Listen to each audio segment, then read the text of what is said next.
সম্মানিত দিনী ভাই ও বন্ধুগণ, আসসালামু আলাইকুম ওয়া রাহমাতুল্লাহি ওয়া বারাকাতুহু। আপনারা সকলে কেমন আছেন? আশা করছি সকলে ভালো আছেন। দেশের বিদেশের দূরের কাছের ঘরে বাইরে যে যেখানে আছেন সকলকে আমার পক্ষ থেকে জানাচ্ছি মোবারকবাদ।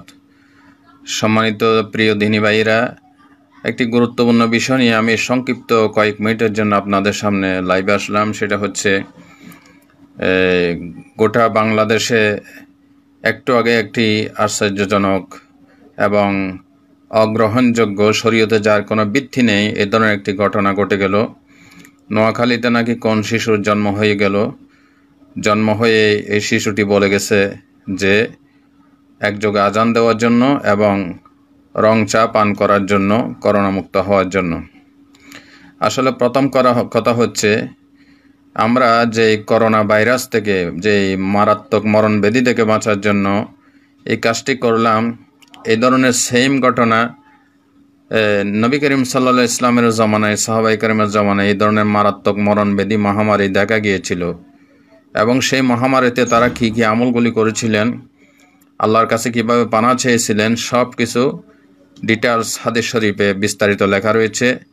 যে কথাগুলি বাংলাদেশ করোনা আক্রান্ত হওয়ার পর থেকে বাংলাদেশের শীর্ষস্থানীয় উলামায়ে কেরাম বিভিন্ন মিডিয়ার মাধ্যমে, প্রচার মাধ্যমে তারা বলে যাচ্ছেন যে করোনা ভাইরাস থেকে বাঁচার জন্য এই দোয়াগুলি নবী করিম সাল্লাল্লাহু আলাইহি ওয়াসাল্লাম শিক্ষা দিয়েছেন।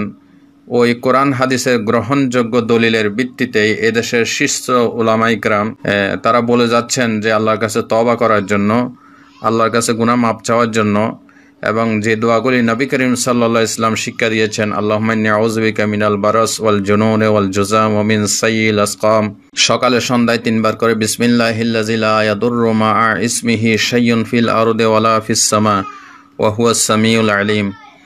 এরপরে সকালে সন্ধ্যায় সূরা ইখলাস, সূরা ফালাক, সূরা নাস এগুলি পড়ে হাতের তালুতে ফুঁক দিয়ে শরীর মর্দন করা, এবং সর্বোপরি আল্লাহর কাছে গুনাহ মাপ চাওয়া। আল্লাহ তাআলা সূরা তওবায় বলেছেন, আওয়ালা ইয়ারাউনা আন্নাহুম ইফতানুনা ফি কুল্লি আমিন মাররাতান আও মাররাতাইন সুম্মা লা ইয়াতুবুনা ওয়ালা হুম ইয়াযাক্কারুন। তোমরা কি দেখো না, বছরে একবার দুইবার করে আমি তোমাদেরকে বিপদ মুসিবত দিয়ে থাকি, তোমাদেরকে আমি আযাব গজব দিয়ে থাকি, এই জন্য দেই যাতে তোমরা তওবা করো এবং আমার রাস্তায় ফিরে আসো।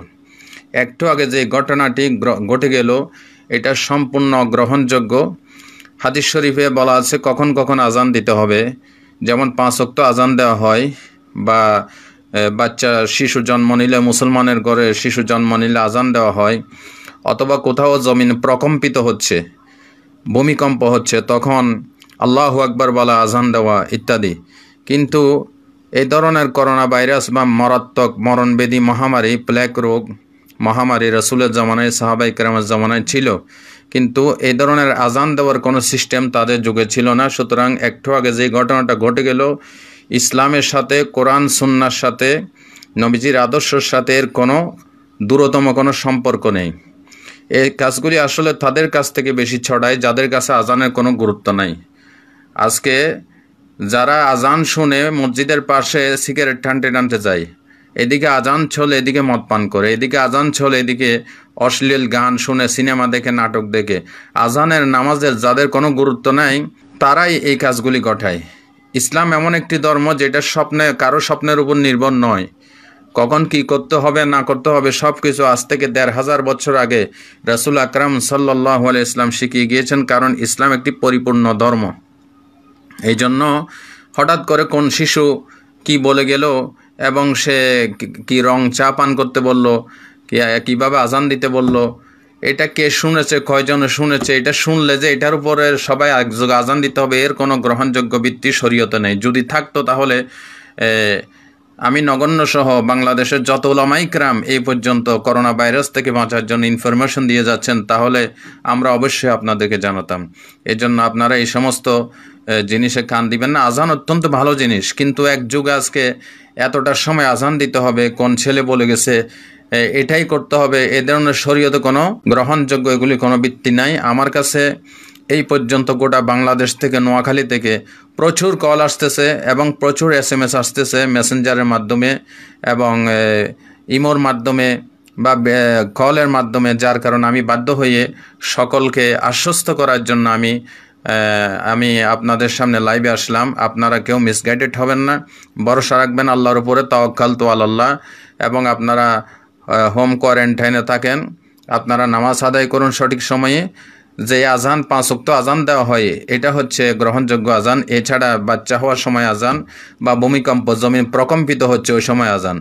কিন্তু এই ধরনের করোনা ভাইরাস বা মহামারী রসুলের যুগও ছিল, সাহাবা ইকরামের যুগে ছিল, তখন আজানের কোনো সিস্টেম ছিল না। এই জন্য আপনারা কেউ বিভ্রান্ত হবেন না। যাদের কাছে 5 ওয়াক্ত আজানের কোনো গুরুত্ব ছিল না, বা নামাজ কালাম পড়ে না, বা অশ্লীলতা নিমজ্জিত, তাদের মাধ্যমে এগুলি বেশি ছড়ায়। কিছুদিন পর পর একবার চুল পাওয়া যায়, ওই চুল ধুইয়ে খাইতে বলে স্বপ্নে। আবার কিছুদিন গেল থানকুনি পাতা, এখন আবার শুরু হয়েছে একযোগে আজান। আসলে এগুলির গ্রহণযোগ্য কোনো ভিত্তি নেই। আপনারা কেউ ইমান হারাবেন না, আপনারা আল্লাহর উপর ভরসা রাখুন। এবং যে দোয়া কালামগুলি, যে ইনফরমেশনগুলি বাংলাদেশের শীর্ষস্থানীয় ওলামা ইকরাম আপনাদেরকে দিয়ে যাচ্ছেন, এগুলির উপর আমল করুন। ইনশাআল্লাহ আল্লাহর কাছে দোয়া করতে থাকুন, তওবা করুন, ইস্তেগফার করুন। আমি এই সংক্ষিপ্ত লাইভ এখানে শেষ করলাম। যারা এতক্ষণ পর্যন্ত আমার সাথে কমেন্ট করে, লাইক দিয়ে এবং শেয়ার করে আমাকে সহযোগিতা করেছেন, সকলকে আমি ধন্যবাদ জানাই। আসসালামু আলাইকুম রহমতুল্লাহি ওয়া বারাকাতুহু।